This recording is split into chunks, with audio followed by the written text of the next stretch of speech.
Shalom, selamat malam teman-teman saudara terkasih. Pada kesempatan ini kita akan membahas satu bagian topik yang bukan sekedar kontroversi ya. Oleh karena dalam komentar saya membaca tadi di sebuah postingan atau sebuah tayangan ini, ya Ustadz Felix Xiao dikatakan sebagai, ya, ada yang mengatakan bahwa sebagai penipu, ada juga yang mengatakan sebagai pembelah umat Islam. Ya, namun satu hal yang kita kutip dari komentar, ya, di sini dikatakan bahwa kenapa ya tiap dengar Felix paparkan sejarah Israel, ya Israel dan Islam terdengar dangkal dan kerap menganggap orang lain bodoh dan gak ngerti. Padahal tiap dia ngomong, motifnya jelas menegakkan khalifah, padahal di depan mata udah ada contoh perjuangan Islam. Tapi ia tolak cuma karena beda jalan, karena syariah katanya. Bahkan yang lebih tertarik, ya saya baca di sini teman-teman, sebuah pernyataan. Ya saya tidak tahu apakah sadar atau tidak sadar dia menulis mengkomentari seperti ini. Ya seorang bapak-bapak mengatakan, setelah melihat muka Felix Xiao, saya putuskan murtad. Ya. Dan banyak yang uh, disampaikan komentar-komentar. Tetapi kita akan melihat apa sih yang disampaikan oleh Felix Xiao ini sampai orang mengatakan seperti itu. Ya, golongannya yang menyampaikan seperti itu hingga jengkel sekali gitu ya. Kita akan melihat video berikut ini.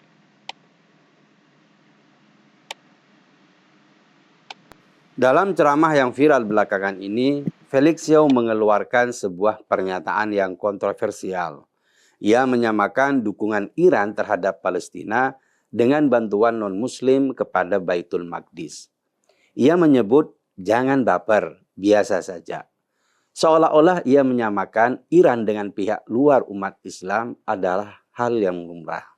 Atau dengan kata lain, Iran tidak dianggap sebagai negara Islam yang membantu negara Islam lainnya. Bantuan Iran kepada Palestina dianggap tidak sama dengan bantuan dari negara Islam lainnya. Itu pemikiran yang norak dan ada bau-bau adu dombanya. Felix ingin menyisipkan permusuhan dan menganggap Iran sebagai pihak lain bukan dari kalangan sendiri. Tentu saja, propaganda semacam ini sangat berbahaya karena akan memposisikan Iran yang bertarung langsung dengan Israel itu sebagai hal yang biasa, tak perlu mendapatkan perhatian dari kelompok Muslim lainnya. Ini bukan sekedar kontroversi, melainkan bentuk kegagalan berpikir yang sangat berbahaya. Sebuah logika yang melenceng jauh dari realitas dan bernuansa propaganda sektarian.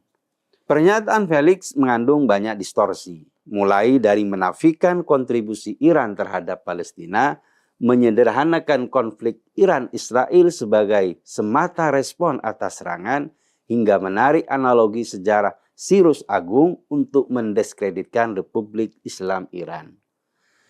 Ia bahkan mengulang retorika yang biasa dilontarkan oleh para pemimpin Israel seperti Netanyahu, bahwa Iran harus kembali ke masa monarki Syah dan bahwa revolusi Iran 1979 adalah ancaman bagi perdamaian. Ini bukan sekedar kesalahan pembacaan sejarah, tetapi juga bentuk keruntuhan nalar dalam menyikapi realitas politik yang kompleks.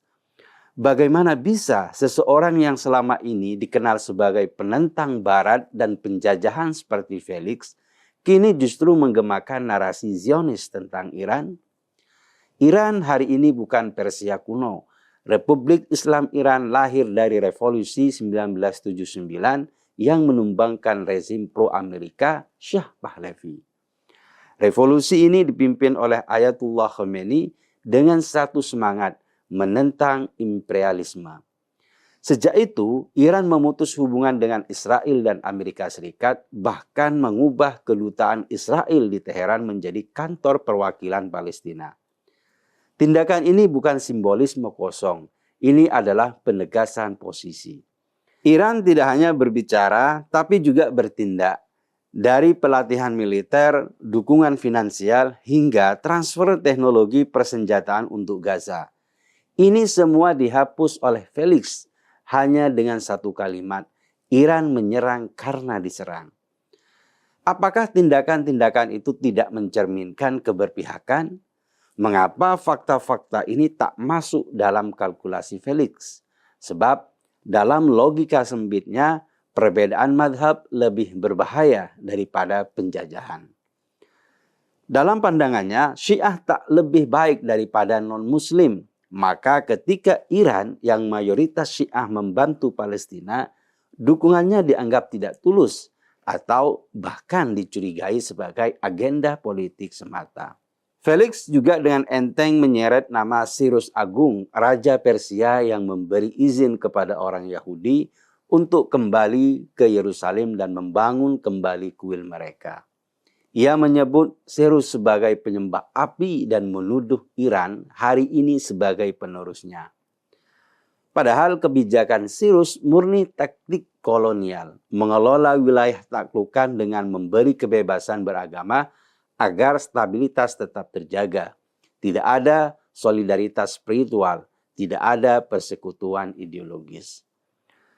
Lompatan logika yang dilakukan Felix di sini sangat menyesatkan. Ia menuduh Iran sebagai pewaris Cyrus dan karena itu tidak sah sebagai bagian dari umat. Tapi justru dengan narasi itu, ia mengadopsi cara berpikir Netanyahu bahwa Iran harus dikembalikan ke masa Syah yang ramah kepada Israel. Ia tidak sadar bahwa yang diucapkannya adalah bagian dari propaganda Zionis.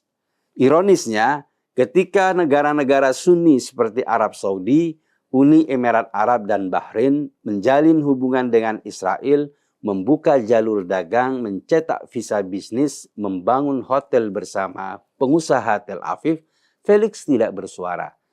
Tak satu pun ceramah Felix yang mengecam hubungan ini. Tapi terhadap Iran yang bahkan mengirim rudal saat Gaza dibombardir, Felix justru menyerang tanpa henti. Puncak keganjilan logika Felix terlihat jelas saat menanggapi serangan langsung Iran ke Israel. Serangan ini yang pertama kalinya dalam sejarah modern, melibatkan lebih dari 300 drone dan rudal yang ditujukan ke wilayah Israel. Felix menyebut ini sekedar aksi balasan karena pangkalan militer Iran diserang. Tapi jika itu benar, mengapa sasarannya bukan hanya pangkalan Amerika Serikat, melainkan langsung ke jantung wilayah Israel? Serangan itu jelas membawa pesan simbolik yang kuat bahwa Iran tidak akan membiarkan penjajahan dan pembunuhan rakyat Palestina berlangsung tanpa perlawanan. Apakah ini bukan untuk pembelaan terhadap Palestina? Apakah semua aksi nyata ini masih dianggap tidak tulus hanya karena dilakukan oleh negara Syiah? Felix juga mengabaikan kenyataan bahwa setiap tahun pada Jumat terakhir Ramadan, Iran memperingati Hari Al-Quds sebagai bentuk solidaritas terhadap Palestina. Kota-kota besar Iran dipenuhi dengan poster, bendera Zionis dibakar, dan rakyatnya turun ke jalan. Ini bukan sekedar aksi simbolik. Ini pernyataan tegas, Palestina bukan hanya isu Arab, tapi isu umat Islam secara keseluruhan. Jika Iran dianggap bukan bagian dari umat Islam karena Syiah, lalu siapa sebenarnya yang layak disebut sebagai umat? Apakah mereka yang diam saat Gaza dibantai? Apakah mereka yang menjalin kesepakatan dagang dengan penjajah tanah suci? Logika Felix terlihat berat sebelah. Lebih cepat menuduh yang berbeda madhab daripada menyalahkan mereka yang bersekutu dengan Zionis. Ini adalah wajah sektarianisme yang memecah belah, bukan hanya membahayakan solidaritas umat Islam. Jadi seperti itulah kira-kira apa yang dimaksudkan, ya. Seorang Felix Xiao dikatakan menjadi seorang pembelah, ya. secara khusus di golongan Muslim sendiri. Nah, dalam bagian ini teman-teman kita akan melihat dan kita akan uh, belajar tentang bagaimana yang seharusnya tidak seperti itu, tetapi sekarang oleh karena dunia politik ya bisa saja terjadi seperti ini. Seperti ya dengan popularitas Felix Xiao ini ya sangat tersorot sekali dengan apa yang disampaikan, dengan apa pernyataannya tentang kedua belah ya negara ini, bangsa ini. Namun bagaimana yang sesungguhnya kita perhatikan.